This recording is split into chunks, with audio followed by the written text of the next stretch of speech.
I also want to indulge in experiences like go to resorts and hotels and learn how those operations work. I want to know what chefs do on their day off. I want to know how people get a Michelin star. I want to know how restaurant owners find their passion, keep it alive in a grueling industry. I want to learn about the person, their why, their passion. I've been living and eating and breathing the food space and all of the cool people that come along with it. And so I'm excited for the opportunity to highlight them. All right, this is the Indulge podcast. This is episode number 1. Yeah. Technically. Technically, we made it. So I'm Marlon Gordon, founder and CEO of NxtGen Network, and this is my lovely co-host. Hey, I'm Melissa Santell, and I am founder of FoodxFeels. Yeah, and we wanted to do kind of like a kickoff episode to talk about how we met, what we're doing, and how epic we both are, right?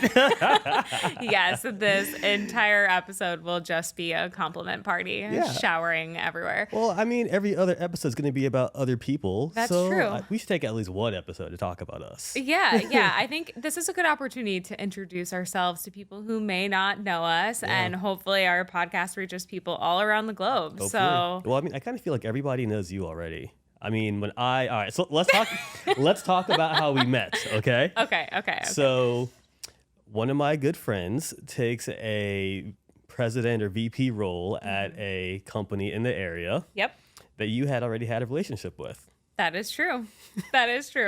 and then I show up with my marketing agency, and of course I had no idea who you were at the time. And this gentleman was like, well, do you want this job? And me being a young, hungry entrepreneur, I'm like, yes, I want this job, right? Of course, why not? So we scheduled a meeting, and you were on the other end of the call. So it was virtual. Like, we didn't see each other in person. That is right. It was virtual. And we get to talking. Some things kind of shift around, and we're taking over some of the responsibilities that you had originally been, set up to do. And then I look you up. I Google Melissa Santell. And I was like, oh my gosh, she's the real deal. I was like, what did I just do? We need to bring her back immediately. So I think it's kind of like just my personality, right? So like I'm super competitive, and I'll go out and I'll get what I want.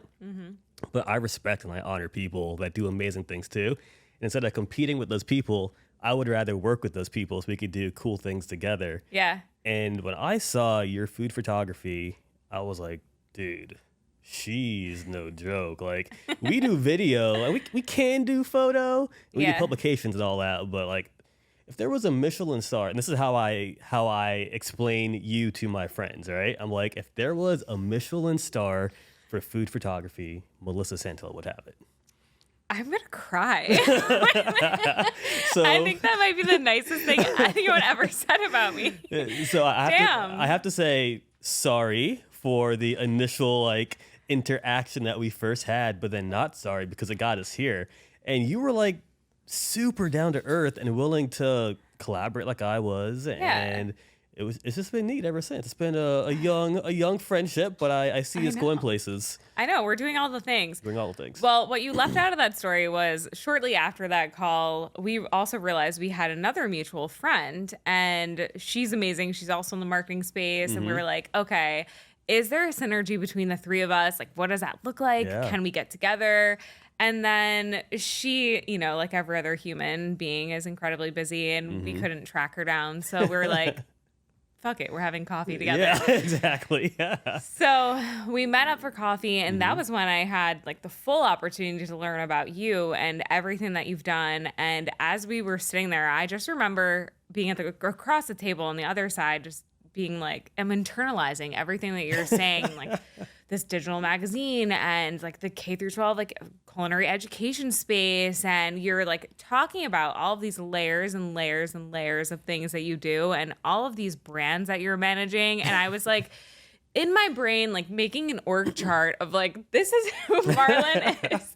These are all of the brands that he manages, and under each brand, all of these different umbrellas of really cool specialties and productions, and just the digital magazine part blew my mind. And oh, by the way, you have another podcast. I mean, as do I. Yes, we do. And now we have this one together. Yeah. So it was funny because that conversation was all centered around how do we work together? How do we elevate one another? Which is so important when you're making new friends, but then also just genuinely wanting to help other people in your space. And that's kind of like, we instantly connected over that. And I left that meeting thinking like, I wonder what's going to come out of this. And now here we are. What was your thought going into that meeting, though? What did you think? I didn't know. When I have meetings with people that I've virtually never met before, it's kind of like you're speed dating. And then also you're like, you don't know what to expect because it's like a cold call in person. So I was like, the thinking about like energetically how the meeting would go more so than like what the content would be. I kind of like to roll in with no expectations in that regard. But when you were super chill, you were sitting outside with your sunglasses on and your iced coffee, and I was just like, cool, he's cool. Yeah, I mean, funny. Like the energy doesn't lie, right? Like within 5 seconds of meeting someone if like they're gonna be a person that's in your space. You know what I mean? Oh yeah. The funny thing is, like, I'm introverted. A lot of people don't believe that I'm introverted, but I am. I don't believe it. But I still don't believe it. Well, because when I meet certain people that I vibe with, I'm like, oh, like I'm comfortable. Like, and I get like it's not draining, it's more energizing. Yes. And whenever I first sat down with you to get coffee, I was like, all right, she's not an energy suck. Like, she's actually good people. She's cool. And like I could easily collaborate with her. Listen, energy vampires, we can't do it. No, we can't do energy it. Vampires. No, not today. Not today. Not today. Not ever. Not ever. But so I'm so excited. We had, a million conversations before this moment. We worked with said client that we opened the podcast talking about that brought us together and had our first production together, which was super fun. And we've actually already recorded some podcast episodes. We have 4 episodes. Spoiler alert, there's some under our belt. Today we figured out the lighting that we want, so God bless. So shout out to DJ at Haji Studio. So DJ, thanks, DJ. I gotta give him his flowers. So you may have seen him on one of my podcasts previously, but this is the man that helped me launch my company. So my go-to-market product back in 2019 during the pandemic was a TV show called First Taste TV. All right. And then I had 2 production teams. I had the team that does Dateline NBC, and we filmed in the studio. And then I had DJ at Haji Studios, right? And he went around the country by himself and knocked out episodes for us that looked, I would say, better than the ones that the guys from Dateline NBC, and they were in the studio. Wow. So we share an office, as you know, obviously, and he saw us setting up. And I am not a cinematographer, videographer. Like I have a team that does that. They're much better than me. Yeah, videography is a beast. Yeah, it's tough. And luckily, he was here, and we're struggling. And he was like, "No, guys, let's do it like this." So shout out to DJ. He's actually still in the room right now. He is laughing, but yeah, I mean that was immensely helpful. Today we learned that we love ourselves shadow side. Who would have thought? I mean, what a time to be alive. Yeah, and I love the fact that it's just like a sexier looking shot. So now. Just know, you're watching this now. The first 4 episodes are not going to look like this. But everything moving forward, I mean, it's going to be, I think it like a creamy, moody, classic vibe. Yes. That's like the world I want to indulge in. Yeah. And let's talk about Indulge. I was going to say, what is Indulge to you? So this podcast, I think when we were originally concepting it, thinking through what our goals for it were, I really wanted to highlight how people in the culinary space indulge in the world around them. So I want to know what chefs do on their day off. I want to know how people get a Michelin star. I want to know how restaurant owners find their passion, keep it alive in a grueling industry. I want to know it all. Yeah, I want to learn about all that. And then I also want to indulge in experiences like go to resorts and hotels and learn how those operations work and talk to mixologists and and do that sort of thing too. And I think we'll have lots of opportunities to do that between our combined relationships. And gosh, you have a ton. So thank you so much for helping to organize a lot of literally all of the episodes that we filmed so far. That's all you. I got nothing to do with that. That's We're doing here, it. Melissa. It's good. It's good.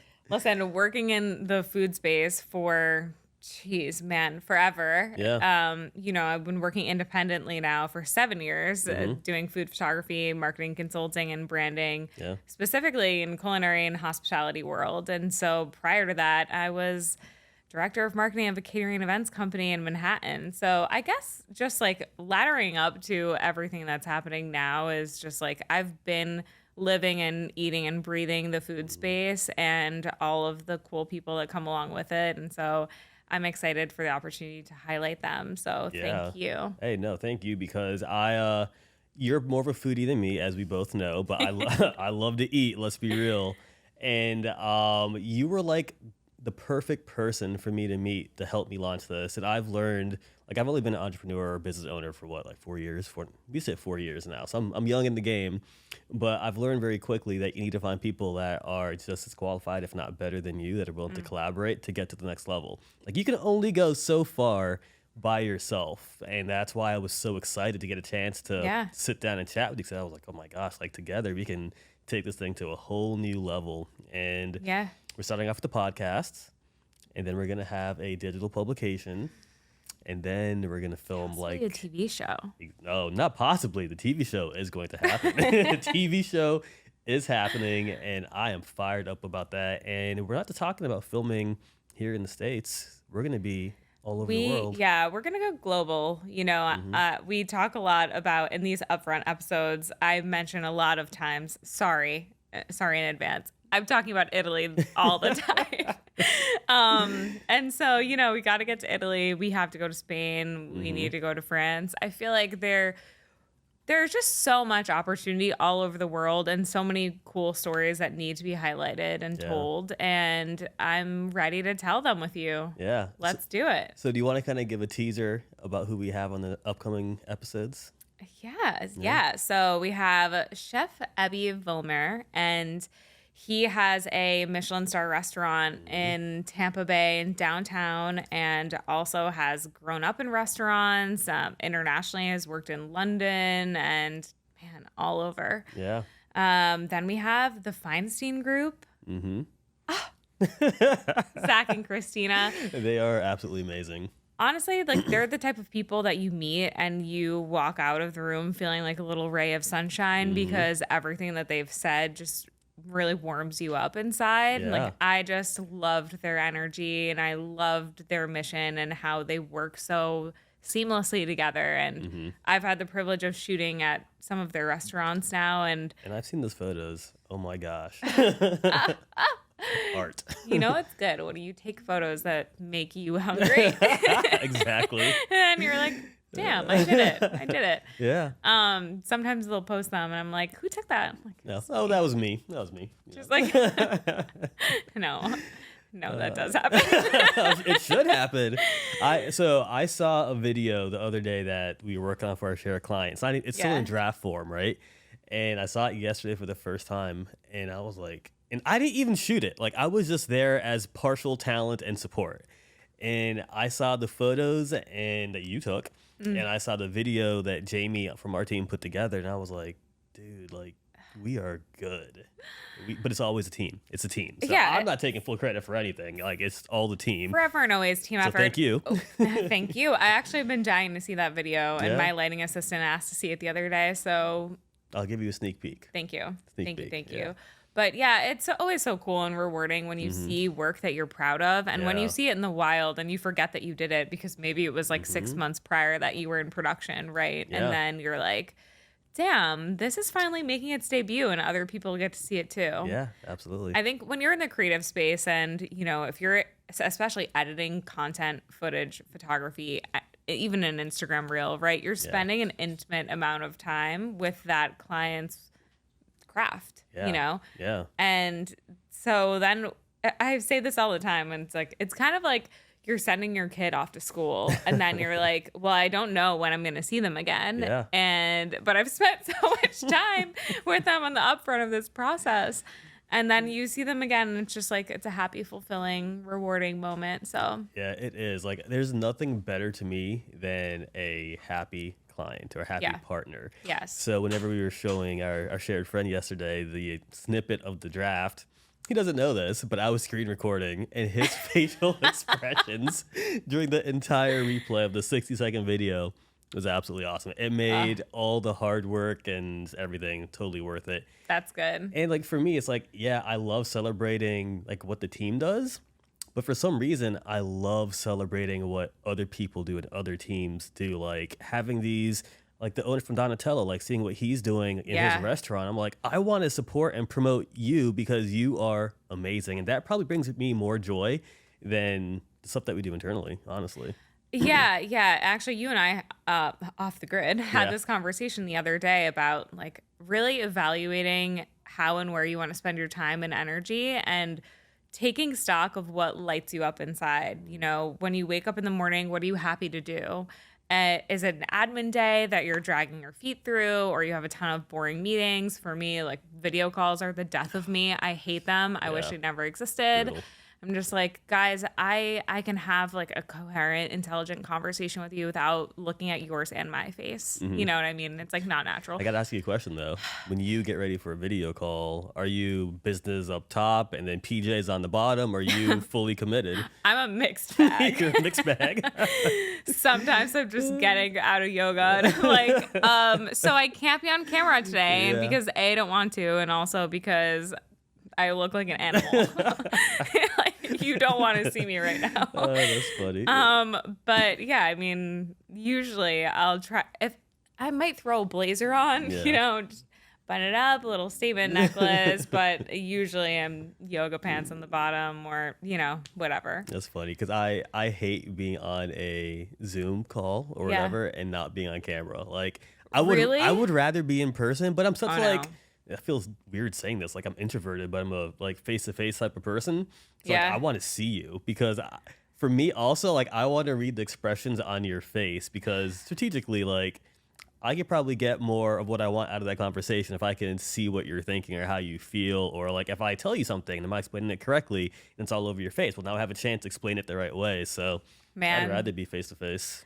See, I can't hold my facial expressions in that way, which is why I love it. I'm like, I'm like a terrible advocate on video for myself and for others. Yep. But, you know, like for me, I think it's when you're watching yourself on video, it's not natural, right? Because you are having conversations and I like to look at someone else's face. And I think that I would prefer a video if my camera view was hidden because what happens is I'll be talking and I'm like, wow, I look crazy right now. Like, I don't like this. Or I'm just, you know, like I'm focused on like your facial expression, my facial expression, like the cat that just ran behind me. And then or the kid that runs in your office. That happens to me frequently. My cats are my children. But I'm sure it does. And it's like, also, I like to take walking meetings. Like I prefer to be walking and on the phone. So like I'm getting stimulated and I just have a different train of thought.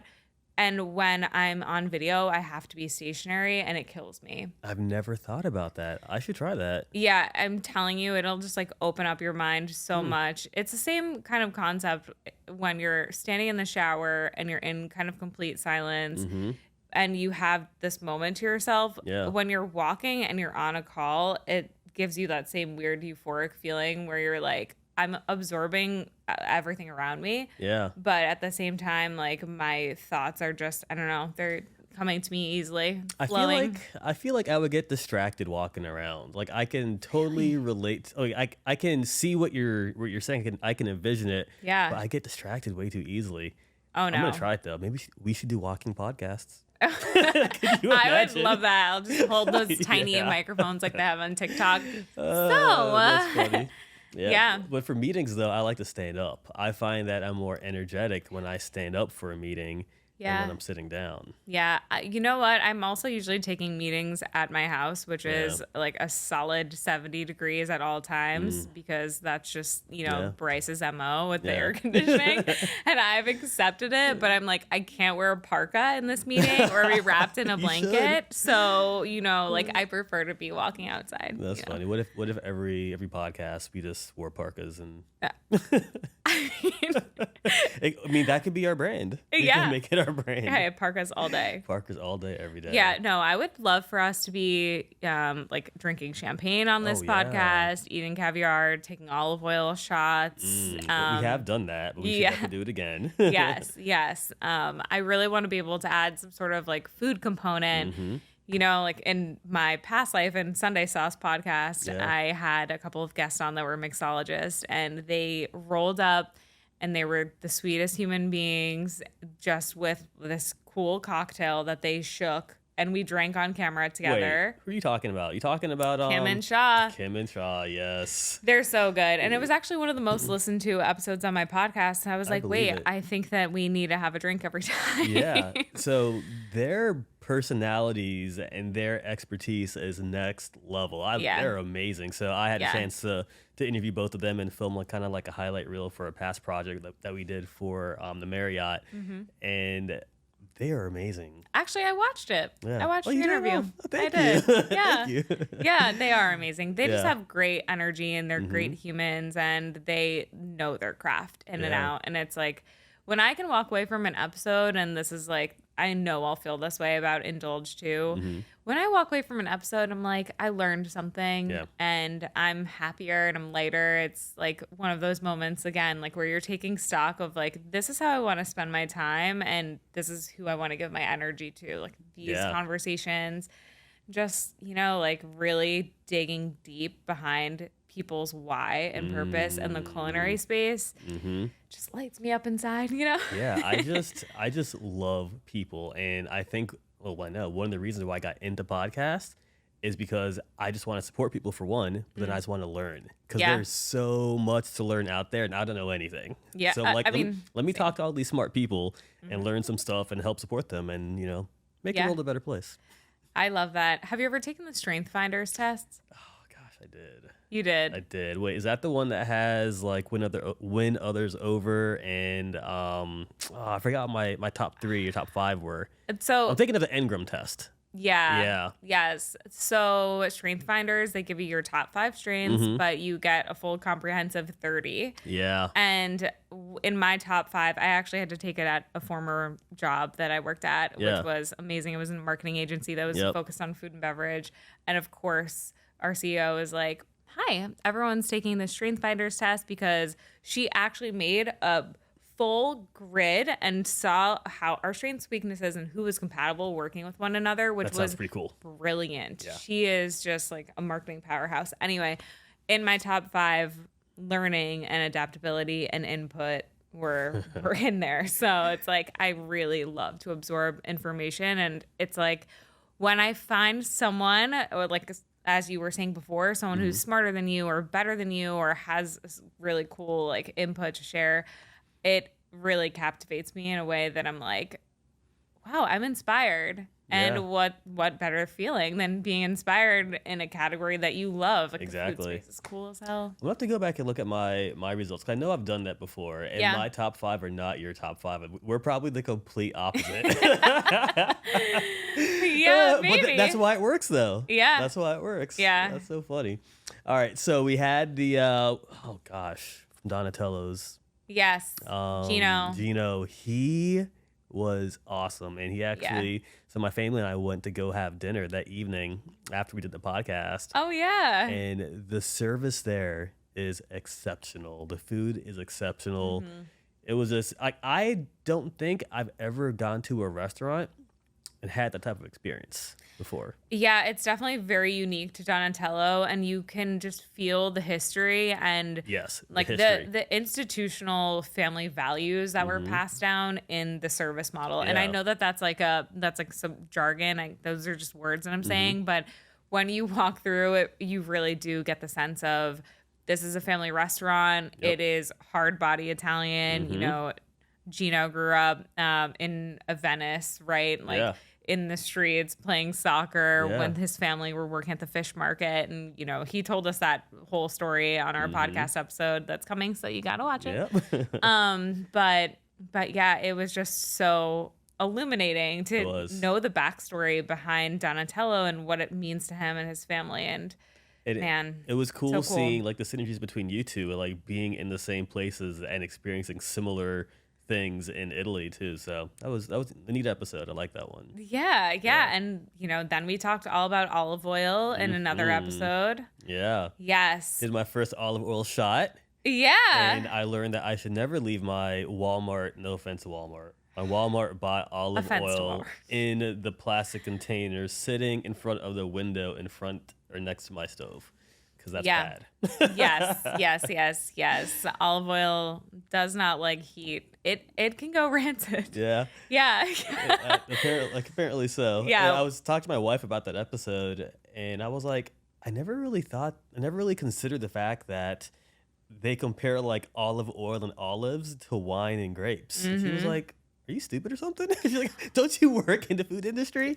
Well, I was like, "I just never thought about it. Sorry, babe." it's so interesting because like wine is so terroir heavy, right? Like Yeah. it's influenced by the land that it's grown in and the soil and the environment and the weather and all Yeah. of these elements, right? And it is the same with olive oil, very much like the same with tomatoes. You know what I mean? Like a San Marzano tomato is grown in volcanic soil. So it's like, you know, you are just getting a different end result. And when you know all of these things, it's illuminating and also makes eating these products so much more enjoyable. Like You I appreciate want it more. Yeah. Like I want to eat a volcanic tomato. same. Where can we go find those? Let's go over there and get them Naples. straight from the source. But no, for sure. And I think that's what this podcast is all about, right? To Yeah. like bringing some food knowledge to the forefront and introducing people to things that they may not have ever known or heard of, and encouraging people to get out of their comfort zones when it comes to food. I feel like you're almost like becoming my food guide. You're taking me on all these food tours, experiences, introducing me to cool people, and Yeah. I'm pumped. Happy to be it. Yeah. I mean, we're doing all the things. We're doing all the things. Yeah. So what else can someone look forward to on the podcast? Oh man, I just think like raw, authentic conversations. So we're not gonna just talk about fluff. Yeah. Let's talk about things Fluff like kind of sucks. fluff does suck. Like Yeah. like you said earlier, like I want to learn about the person, their why, their passion. Yeah. That's what we want to share, like indulgent experiences.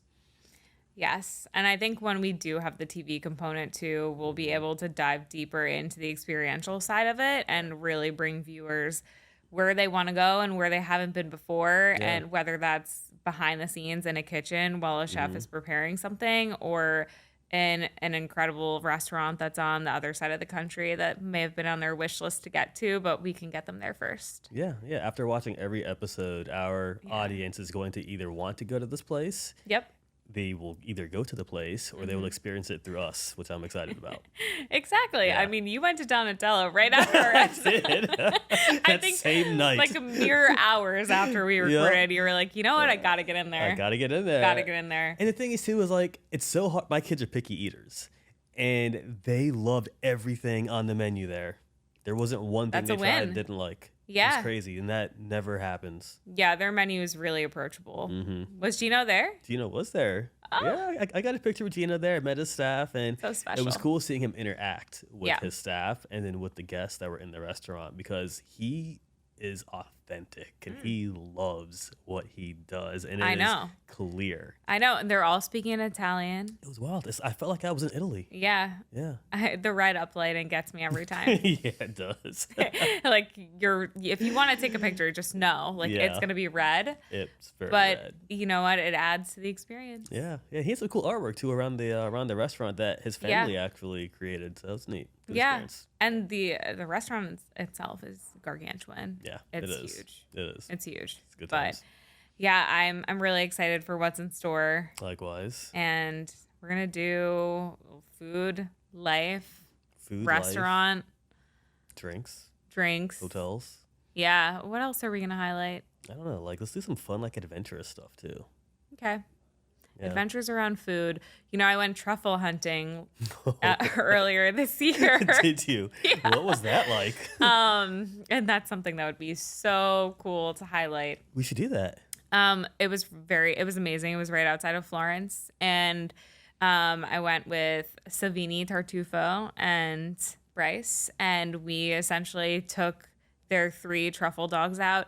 Usually they don't bring 3, but this was unique because they were trained. It was the grandfather, his son, and then the grand puppy, and they were training the grand puppy. Okay. Yes. Am I speaking this correctly? Who knows? But it was so cute, and he was just like running, you know, like they have a very specific process of, you know, training. What kind of dogs are they? Do you know? They kind of look like golden doodles, but they're not. Okay.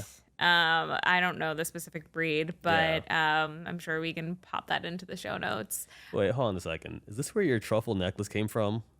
Where Bryce's truffle necklace came from? Yeah.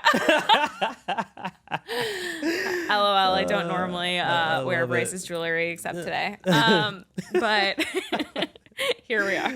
Welcome to the show and welcome to my life. That's awesome. But no, highlighting experiences like that would be so cool. I mean, you literally get to watch an art in action, right? Like back in the day, they used to use pigs to hunt for truffles.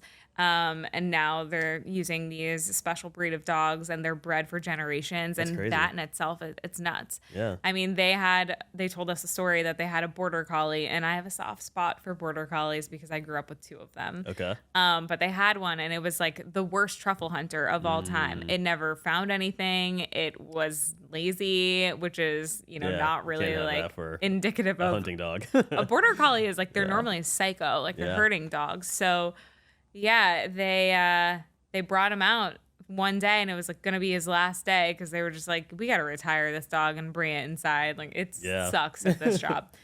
And he sniffed out the biggest truffle ever. Like it broke a world record. What? Like the thing was like this big. Holy cow! They have a model of it in their store. So I was looking at it like, maybe it's time for me to get another border collie. Yeah, maybe. It was like hundreds of thousands of dollars this truffle was worth. Oh my gosh, Yeah. that is wild. It was. So what happened to the dog? It was crazy. So after that, they were like, congratulations, you did your lifetime's work, and they still retired him.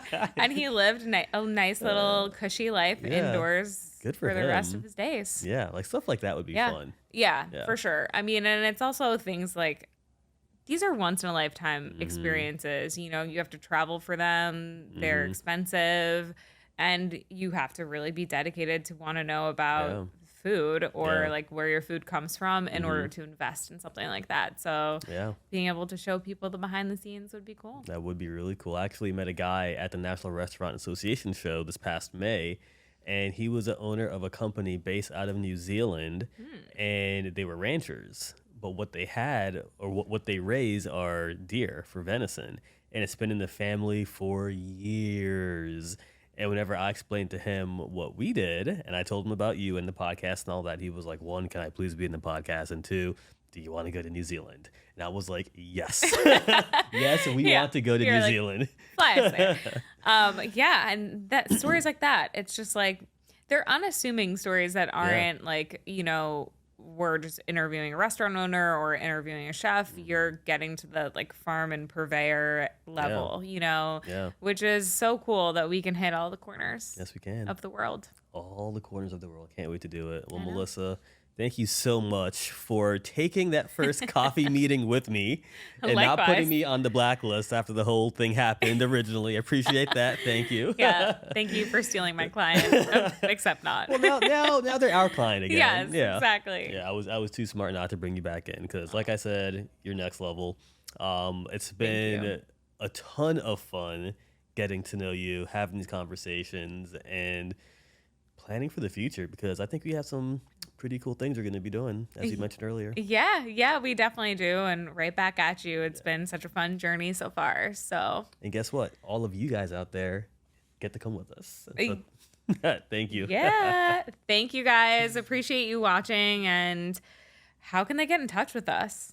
You can find us on Instagram. Yep. So I'm Mel Santell. Yeah, well, yes, Mel Santell. I'm NxtGen Marlon, and then we have the Indulge social media account too on Instagram, Facebook. You'll see the publication coming out soon. The website will be launched pretty soon, and we're gonna be rocking and rolling. Yep. Yeah.